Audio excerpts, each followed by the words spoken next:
Tuhan Yesus tidak ngajarin itu pada umatnya. Dia mengorbankan jiwanya, ada ngeluarin duit buat pembantu aja susah.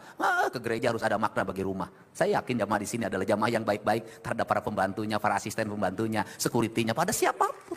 Nah, kalau seluruh jamaah dimanapun sudah ngajarin ini, sudah deh.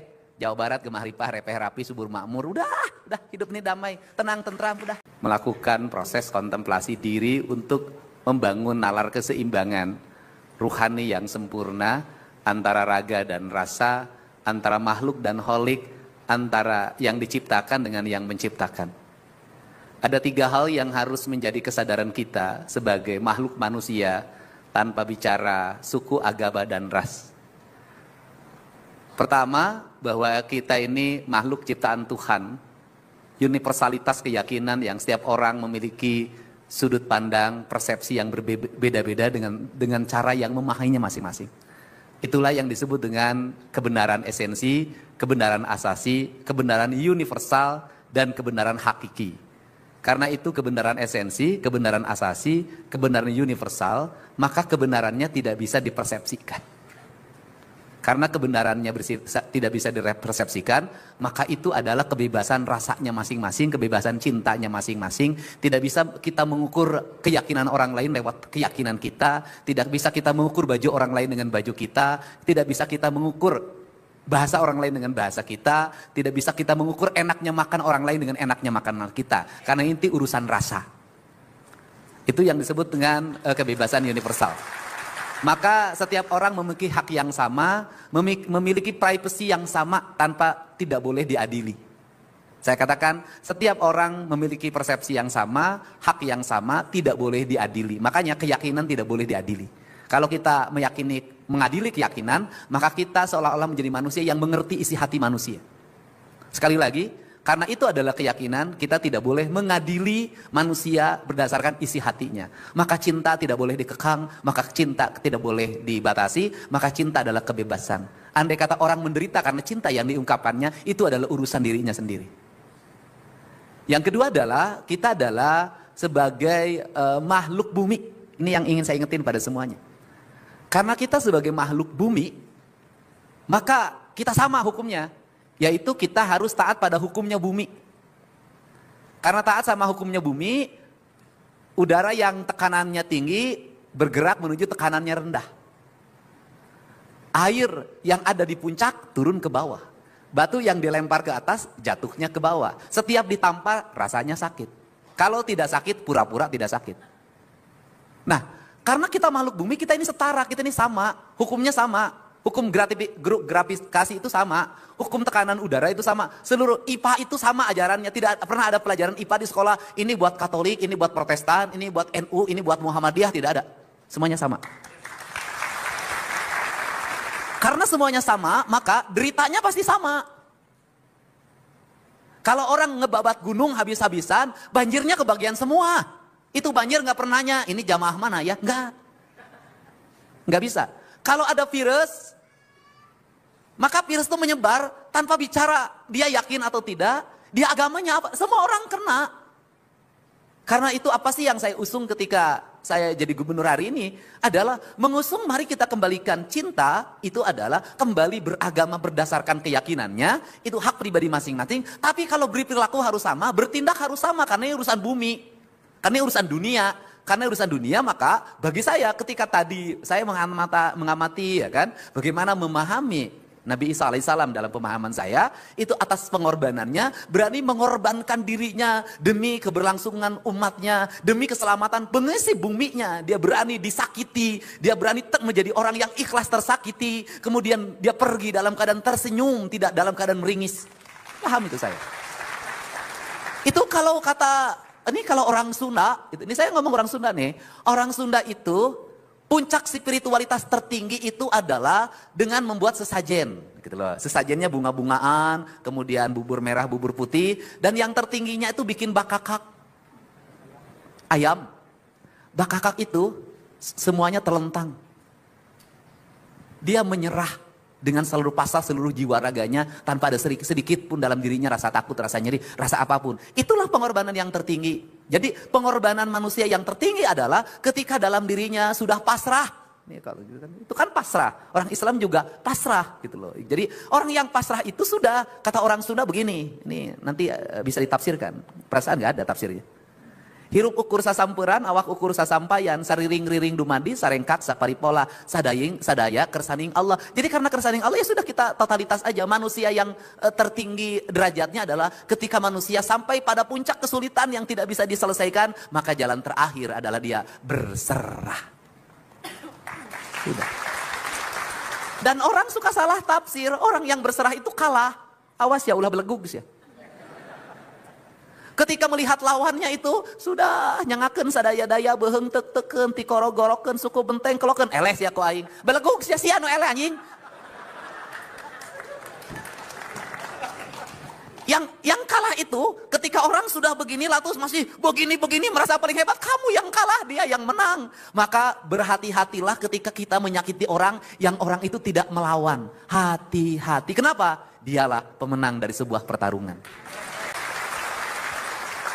Hari itu memang seperti dia tersakiti, hari itu dia kalah. Tapi ingat, seluruh semesta menyaksikannya dengan penuh cinta dan rasa. Kau akan dihancurkan pada suatu saat akta kepongahan. Wow. Makanya kalau di wayang, itu selalu siapa sih orang yang kalau disakitin itu tidak pernah melawan Semar. Mangga jangakeun gamparan juragan abdi nun, sadaya-daya. Nggak ada tuh. Di kita terbalik, yang menang itu, si anjing. Awas ya, sia nu eleh. Nah itu makanya tiluhi-tiluhinya mengajarkan itu, mengajarkan penyerahan, mengajarkan kepasrahan. Sama Islam juga mengajarkan kepasrahan, totalitas disebutnya. Nah karena ini bumi maka saya ngajak pada semua. Nih yang merasa mencintai Jawa Barat, yang merasa mencintai Nabi Isa alaihissalam, Bapak dan Ibu bilangnya yes, Tuhan Yesus, sudahlah.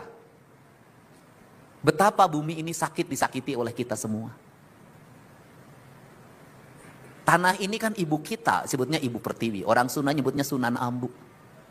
Betapa kota Bandung itu begitu sakit. Tanah digali, disimpan beton. Apa tanah nggak sakit? Orang Sunda itu sebenarnya nggak boleh. Dia harus di atas. Nggak boleh ada yang tersakiti di tanah itu. Itu orang Sunda.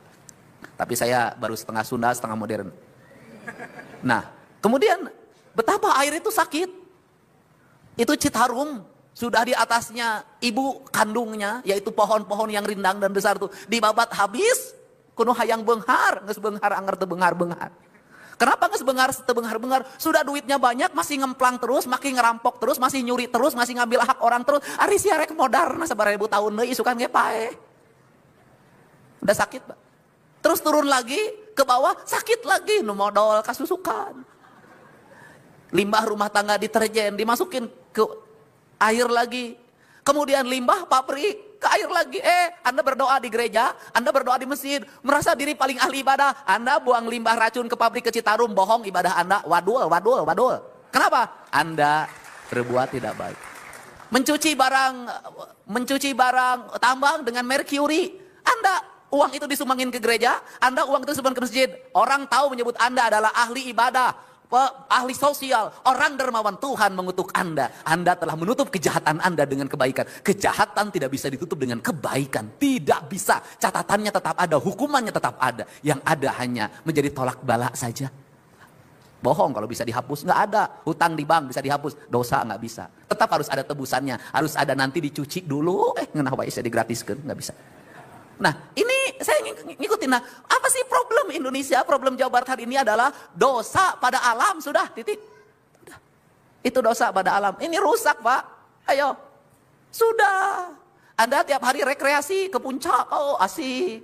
Di puncak. Ya. Puncak itu tempatnya ente. Tempatnya pohon diganti jadi pila. Banjir Pak. Mati orang di Cisarua. Sengsara di Bekasi. Sengsara di Jakarta.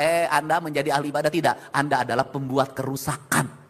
Jadi saya ngajak pada gereja, pada masjid semuanya, mari kita bersama-sama hari ini dan ke depan taubat. Taubat kita adalah taubat ekologi. Taubat pada yang kita telah menista ciptaan Tuhan. Yang kita tidak mengerjakan sebagaimana fitrah penciptaannya. Kenapa? Hidup pengen harmoni. Hidup pengen damai. Orang kaya punya rumah di kota Bandung, punya rumah di Jakarta, ada kolam renangnya, ada salonnya pakai lift, naik ke lantai atasnya, kamarnya gede, kamar mandinya segede lapang sepak bola. Ya kan, ruang TV-nya ada, ruang keluarganya ada, rumahnya nggak pernah diisi. Kalau Jumat dan Sabtu pergi ke gunung.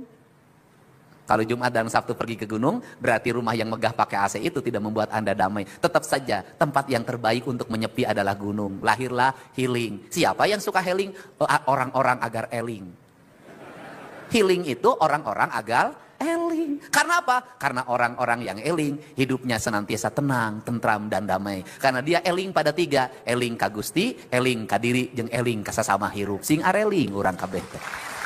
Terakhir, kita juga harus ini, saya ngingetin juga, berpasrah. Kita harus menghormati pengorbanan sopir kita. Udah, kita menghormati pengorbanan Yesus. Iya, Yesus juga menyuruh kita harus menghormati pengorbanan supir.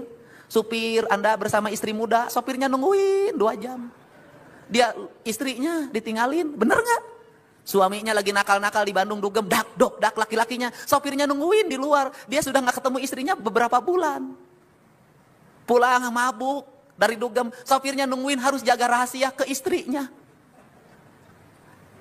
Dia ngorbanin anak-anaknya untuk nganter anak-anak kita, dimanjain masuk sekolah, dianterin. Kita mengorbankan kehidupan pembantu kita, ngurus anak kita jadi baby sister, tapi dia lupa mengurus anaknya sendiri. Demi uang, demi kehidupan. Dia menyiapkan makan enak bagi kita, tapi dia lupa menciptakan makan anak bagi anak-anaknya di rumah. Pengorbanan. Karena kita punya uang, kita tidak bisa berbuat sesuka pada setiap orang. Saya pakai baju bersih seperti ini karena ada kuli nyuci. Saya bisa bersih rapi karena ada tukang cukur. Saya di rumah ke rumah bisa bersih karena ada tukang sapu. Saya bisa tidur nyenyak karena ada yang jaga di rumahnya, ada security.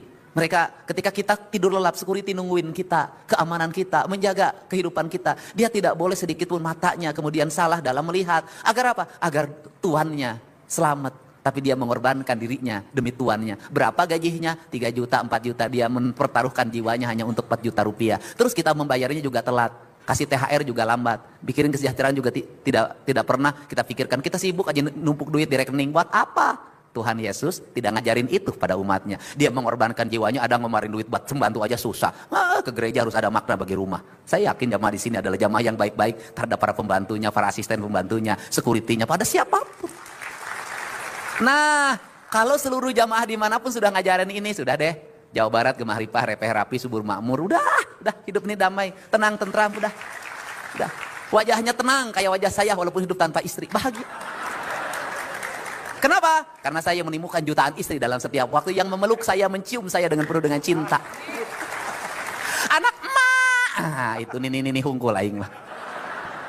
Jadi itu sajalah ya, saya tidak pernah ragu dan tidak pernah merasa takut bertemu dengan orang yang berbeda keyakinan. Gitu loh. Tapi saya akan selalu menghindari bertemu dengan siapa? Orang-orang pelit dan orang-orang serakah. Saya nggak mau ketemu sama mereka. Takut ini negatifnya pindah sama saya. Tapi kalau sama orang-orang baik seperti ini, mudah-mudahan baiknya menangisnya bukan hanya ketika beribadah, tapi menangisnya juga di rumah dimanapun senantiasa menangis demi kemanusiaan. Ya, shalom teman-teman semua. Terima kasih sudah menonton video ini dan kiranya video ini bisa menjadi pelajaran bagi kita semua dan terlebih-lebih menyadarkan serta mencerdaskan anak bangsa ya. Bukan hanya mencerdaskan masyarakat yang ada di Jawa Barat saja, tetapi seluruh rakyat Indonesia bisa lebih cerdas, mencintai kedamaian, mencintai kerukunan, keberagaman, dan lain sebagainya. Nah teman-teman, terkait apa yang disampaikan oleh Kang Deddy Mulyadi yang dimana dia menjabat sekarang sebagai Gubernur Jawa Barat, dan kita melihat selama ini di berbagai platform media sosial atau akunnya Kang Deddy Mulyadi ini teman-teman, dia selalu menjadi teladan bagi banyak orang, baik orang yang susah, yang mengalami kesulitan, apapun itu yang dialami oleh warganya sendiri, dia selalu turun tangan untuk menangani atau mengatasi atau memberikan solusi.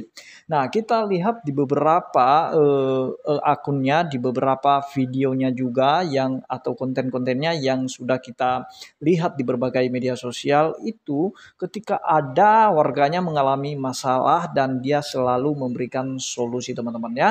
Nah, jadi artinya teman-teman, apa yang disampaikan oleh Kang Deddy dan dia mencoba membuat satu statement yang luar biasa, yaitu di mana membuat satu sosok teladan, memberitakan sosok satu teladan yaitu Yesus Kristus kepada seluruh umat manusia, bahwa Yesus Kristus itu adalah Tuhan, dia adalah Tuhan juga, dia adalah Raja, dia adalah sosok yang layak untuk dijadikan teladan.